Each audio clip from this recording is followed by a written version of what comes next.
Medale wręczać będą Andrzej Jelec, wiceprezes Europejskiej Federacji Kajakowej i team lider Republiki Czech. Medals will be presented by Andrzej Jelec, Vice President of European Canoe Association, accompanied by team leader of Czechia.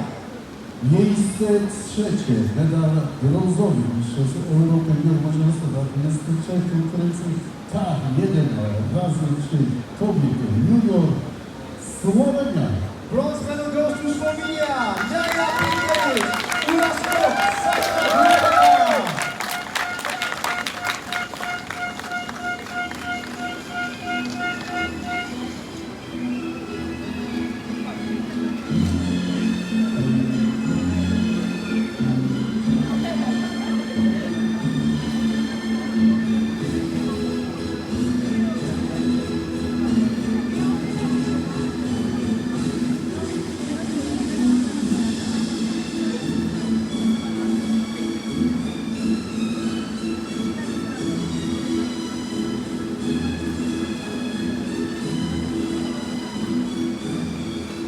Miejsce drugie, medal srebrny, wicemistrza Europy w konkurencji K1 razy 3 kobiet junior mistrzostw Europy juniorów marzostwa dla 23 Wielka Brytania. Silver medals goes to Great Britain,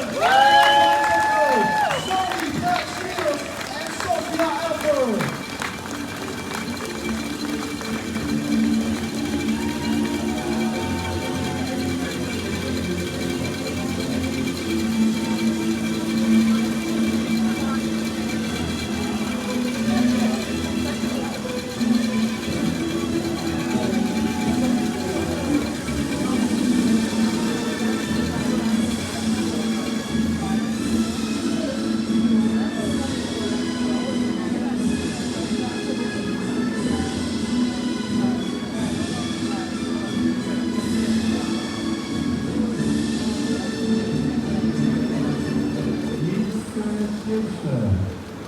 Medal złoty i tytuł mistrza Europy w konkurencji K1 razy 3 kobiet junior mistrzostw Europy